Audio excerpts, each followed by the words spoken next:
Hello दोस्तों, आपका स्वागत है आपके अपने YouTube चैनल सरकारी सॉल्यूशंस पर, जिस पर हम आपके लिए लेकर आते हैं सरकारी योजनाओं से जुड़ी हुई विश्वसनीय जानकारियां सबसे पहले। साथ ही हम इस चैनल पर लेकर आते हैं ई मित्रा पर शुरू होने वाली नई सर्विसेज के बारे में जानकारियां। साथ ही हम लेकर आते हैं ट्रेनिंग वीडियो ई मित्रा कियोस्क के लिए। तो दोस्तों, यदि अभी तक आपने इस चैनल को सब्सक्राइब नहीं किया है तो आप इस चैनल को सब्सक्राइब कर लें। दोस्तों, आज हम बात करेंगे एक बहुत ही महत्वपूर्ण सर्विस के बारे में जो कि खाद्य सुरक्षा योजना से जुड़ी हुई है। एनएफएस से, नेशनल फूड सिक्योरिटी से रिलेटेड।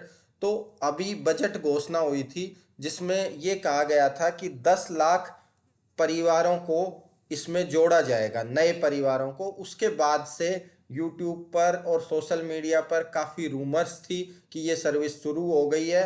तो आज इस सर्विस के बारे में हम आपको बताएंगे कि ये सर्विस कब शुरू हो रही है और ये बिल्कुल विश्वसनीय जानकारी है। तो दोस्तों, ये जो सर्विस है ये अभी आज 2 अप्रैल 2022 रात्रि से नए पंजीयन के लिए प्रारंभ हो रही है, या कल सुबह से ये प्रारंभ हो जाएगी या आज रात्रि से। और चूंकि इसमें 10 से 20 लाख लोगों का रजिस्ट्रेशन होगा तथा एक रजिस्ट्रेशन के लिए जो कमीशन होता है वो 50 रुपीज होता है। तो यदि इसको हम कैलकुलेट करें तो टोटल 10 से 20 लाख पंजीयन के लिए 5 से 10 करोड़ रुपए का कमीशन आएगा ई मित्रा कियोस्क के पास। और ये सारे पंजीयन एक माह में होने हैं। तो इस एक माह के दौरान राजस्थान के जो 85,000 कियोस्क हैं उनके पास ये 5 से 10 करोड़ रुपए की कमाई करने के लिए एक बहुत अच्छी सर्विस है। साथ ही चूंकि इस सर्विस के कारण आपके ई मित्र कियोस्क पर बहुत ज़्यादा फुटफॉल आने वाला है इस महीने में, तो जो फुटफॉल आ रहा है उसको आप ज़्यादा से ज़्यादा बताएं। दूसरी जो B2 सर्विसेज आप लेके बैठे हैं, जैसे आपके पास डॉक्टर कंसल्टेशन की सर्विस है, आपके पास इम्यूनो बैंड है, आपके पास जो उत्कर्ष के कोर्स आप सेल करते हैं, इस तरह की सर्विसेज के बारे में बताएं। और जो फुटफॉल आया है, जो लोग आपके यहाँ चलकर आए हैं, उनको दूसरी सर्विसेज के द्वारा भी रिवेन्यू जनरेट करने की कोशिश करें। तो इस तरह से ये एक बहुत ही अच्छी सर्विस शुरू हो रही है और इसको हम बिल्कुल ऑथेंटिक वे में ये शुरू हो रही है वो हम आपको बता रहे हैं। तो उसके लिए 1 तारीख को एक ऑर्डर निकला है, तो हम उस ऑर्डर को आपको दिखाते हैं ताकि आपको इस खबर की विश्वसनीयता के बारे में कोई डाउट ना रहे।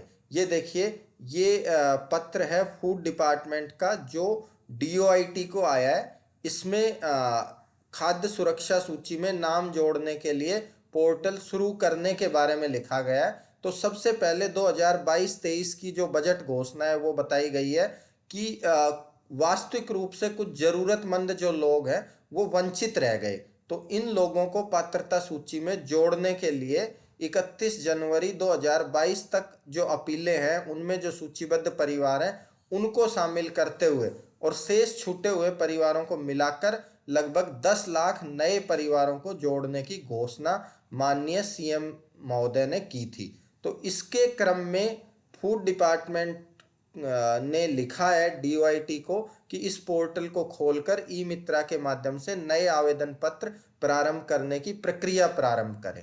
अब इस प्रक्रिया को प्रारंभ करने में ई मित्र को जो 1 से 2 दिन लगेंगे वो कार्य किया जा रहा है और ये माना जा सकता है कि आज रात या कल तक ये सर्विस प्रारंभ हो जाएगी। साथ ही 2021-22 में एक बजट घोषणा हुई थी कि जो सार्वजनिक वितरण प्रणाली है, जो पोस मशीन है आपकी, जो पोस मशीन है आपका फूड डिस्ट्रीब्यूशन की, जो राशन दिया जाता है NFSA को, जो गेहूं दिए जाते हैं, उनका लाभ जन आधार के माध्यम से दिया जाएगा।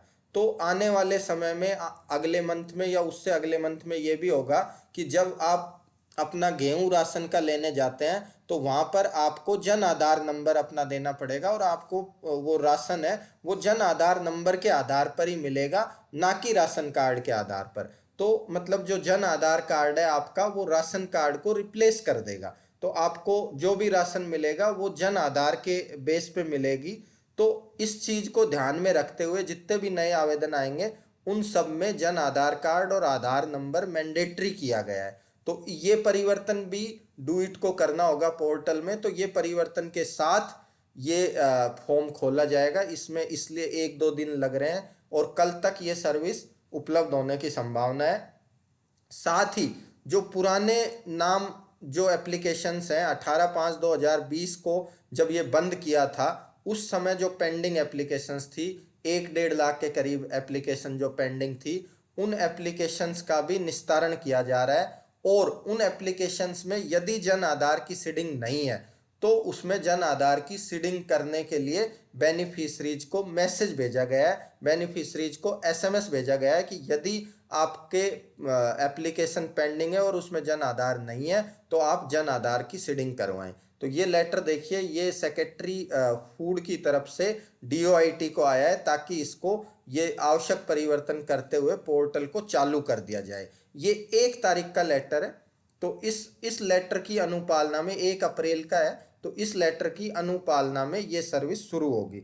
अब मैं आपको बताता हूं कि जो मैसेज मैंने आपको बताया कि किस तरह के मैसेज भेजे गए हैं। जो बेनिफिशियरी जिनकी एप्लीकेशन ऑलरेडी पेंडिंग है उनको इस तरह के मैसेज आए हैं जिनमें लिखा हुआ है कि आप खाद्य सुरक्षा के लाभार्थी हैं लेकिन आपने जन आधार की सीडिंग नहीं करवाई है, तो आप अपने ई मित्र केंद्र पर जाएं और परिवार का जन आधार सीडिंग का कार्य करवाएं ताकि आपकी जो पेंडिंग एप्लीकेशन है वो अप्रूव हो सके। तो जो 1.5 लाख के करीब यूजर हैं जिनकी एप्लीकेशन या तो उनके पास रिटर्न आई हुई है या विभाग के स्तर पर लंबित है, पुरानी एप्लीकेशन है, वो तो ये कार्रवाई करें। और नई एप्लीकेशन जो आएंगी वो शुरू हो जाएंगी। तो ये एक ई मित्रा वालों के लिए बहुत अच्छी सर्विस आ रही है। साथ ही जो राजस्थान के नागरिक हैं जो वास्तव में ज़रूरतमंद हैं और एनएफएसए से छूटे हुए हैं, उन सबको भी आप ये इन्फॉर्म करें कि वो इसका फ़ायदा उठाएं और अपना आवेदन लगाएं ताकि वो एनएफएसए में जुड़कर जो योजना है सरकार की मुफ्त राशन देने की, गेहूं देने की, उसका फ़ायदा उठा सकें।